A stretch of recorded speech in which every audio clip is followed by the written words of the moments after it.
నా పేరు ఎలా ఉంది? చాలా అంటే చాలా బాగుందమ్మా. మా అమ్మ పేరు కూడా నీ పేరులోనే కలిసింది. మీ అమ్మ పేరు నా పేరు కలిసిందా? మీ అమ్మగారి పేరేం పేరు?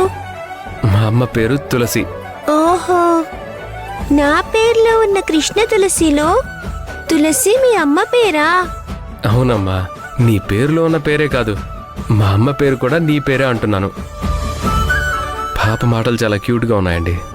పాప కూడా చాలా అంటే చాలా అందంగా ఉంది. ఇంతకీ మీ వారేం చేస్తుంటారు?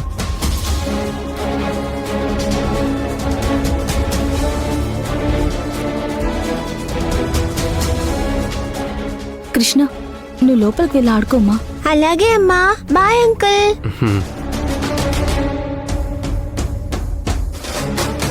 సారీ అండి, నేనేమన్నా అడగకూడదు అడిగానా? పాప ముందు మీ వారి గురించి అడిగినందుకు మీరు ఫీల్ అయినట్టున్నారు.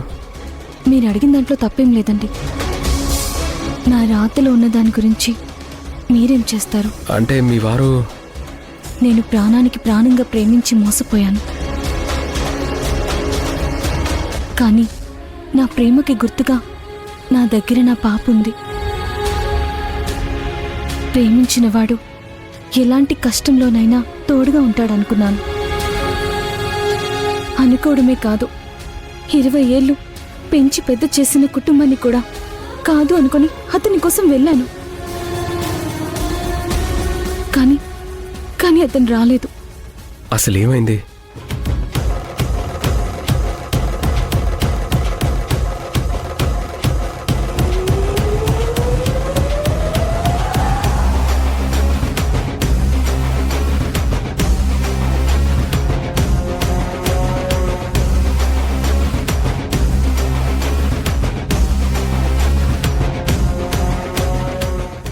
అతనెవరో కానీ మీకు చాలా అన్యాయమే చేశాడండి. పెళ్లి చేసుకోవాలని లేనప్పుడు, పెళ్లి చేసుకునే ధైర్యం చాలనప్పుడు ప్రేమించకూడదండి. ఖచ్చితంగా దేవుడు ఏదో ఒకరోజు అతన్ని శిక్షిస్తాడు. మీకు మాత్రం న్యాయం జరిగేలా చూస్తాడు. సరే అండి, ఇక నేను బయలుదేరుతాను. అలాగే అండి.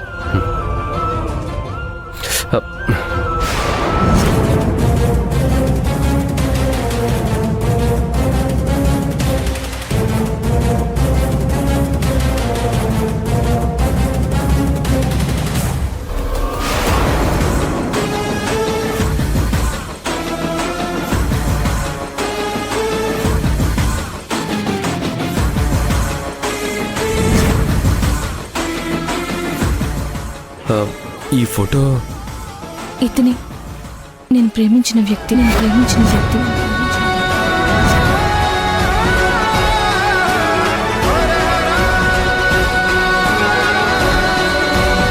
నన్ను పెళ్లి చేసుకుంటానని నన్ను మోసం చేసిన వ్యక్తి.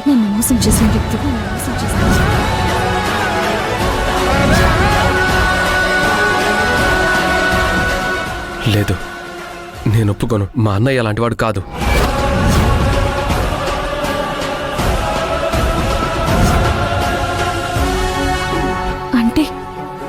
అంటే రాఘవ మీ అన్నయ్య?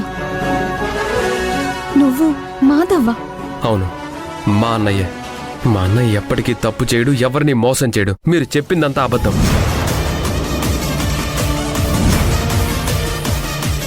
మిమ్మల్ని ఎప్పుడు చూడలేదు.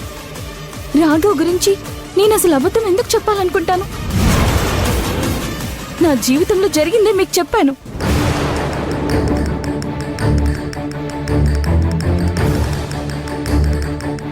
నేను నిజంగా నమ్మలేకపోతున్నానండి. మా అన్నయ్య ఇలా చేశాడంటే నేను ఇప్పటికీ నమ్మలేకపోతున్నాను. మా అన్నయ్య ఇలా చేయడం వెనక ఏదో కారణం ఉండే ఉంటుంది. అలాని నేను మా అన్నయ్య చేసింది కరెక్ట్ అని సమర్థించను. ఏదేమైనా సరే మీకిప్పటికే చాలా అన్యాయం జరిగిపోయింది. మీకెలాగైనా న్యాయం జరిగేలా చేస్తాను. నాకిప్పుడు న్యాయం జరిగినా జరగకపోయినా బాధ లేదు. నా కూతురి జీవితం బాగుపడితే చాలు అనుకుంటున్నాను. లేదు, మీ ఇద్దరి జీవితాలకి న్యాయం చేసే బాధ్యత నాది. నేనిప్పుడే వెళ్ళి అన్నయ్యని నిలదీస్తాను. ఎందుకు ఈ అన్యాయం చేశావని అడుగుతాను. మీరిప్పుడు వెళ్ళి మీ అన్నయ్యని అడుగుతారు. మీ అన్నయ్య మీకేదో ఒక సమాధానం చెప్తాడు.